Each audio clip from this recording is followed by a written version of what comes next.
ولی نعیموف ساکن شهر خوجند است. میگوید که مشاهده‌هایش نشان داده است که سالهای آخر احترام کلانسالان در بین جوانان قریب دیده نمی‌شود. آنها نه تنها در کوچه‌های شهر بلکه در داخل واسطه‌های نقلیات به کلانسالان جای نمی‌دهند و مناسبتشان درشت است. او وضع امروزه را با گذشته مقایسه کرده میگوید که امروز تربیت کاسته شده است، زیرا گروه از والدان خودشان جوان هستند و نمی‌دانند چگونه تربیت نمایند.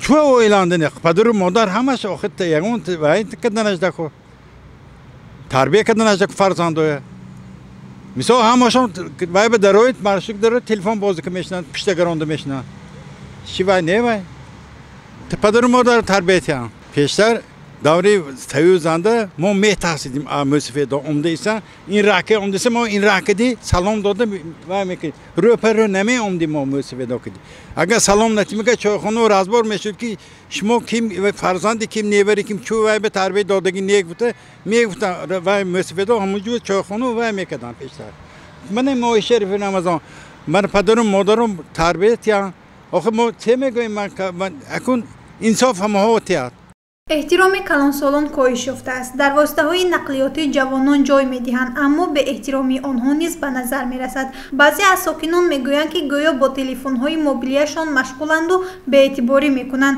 در بعضی حالت‌ها راننده‌ها مسافران را از معیار زیاد بار می‌کنند که در چنین وضع جای دادن به کلانسالان مشکل می‌شود. پرسش افکار معین نمود که در واسطه‌های نقلیات جوانان به کلانسالان جای می‌دهند اما برعکس این حالت نیز بیشتر به نظر می‌رسد. این воспитание зависит. Воспитание هم پدر و مادر چه من воспитывать کنند.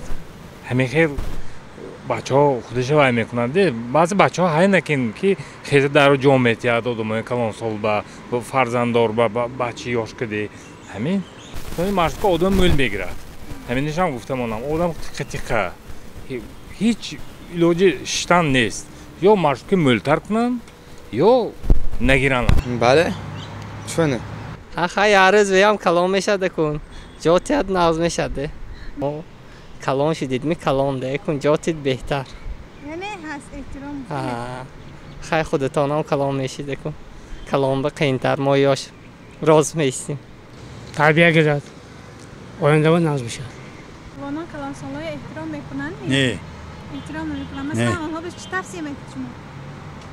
بتو آها تلفن کدی یا پشتشان گرانده میشنن همین ویشون نمیدونم چه بچهای این وقتن گفت تربیت یافتگی نمیدونم ما آها مصلحت دادن ممکن پدر و مادرشون مصلحتیان ما هیچی گفته نمیتونم آها باید قید کرد که جوانانی با تربیت نیز هستند اما انگشت شمار از این رو آنها تیز به چشم نمیرسند ولی مناسبت جوانان و نورسان امروزه تا جای مشکل شده است که به جای احترام در داخل میکرواتوبوس میگویند که مبلغش را به جای نشستش داده است. از این کلانسالان و خادمان دین تاکید میکنند که در تعلیم و تربیت فرزند با مسئولیت تر باشند تا آینده خوب و فرزندی سالم را تربیت نماییم. گزارش منظور بختیارزاده نسیم رحیمو برای برنامه اطلاعاتی خبر.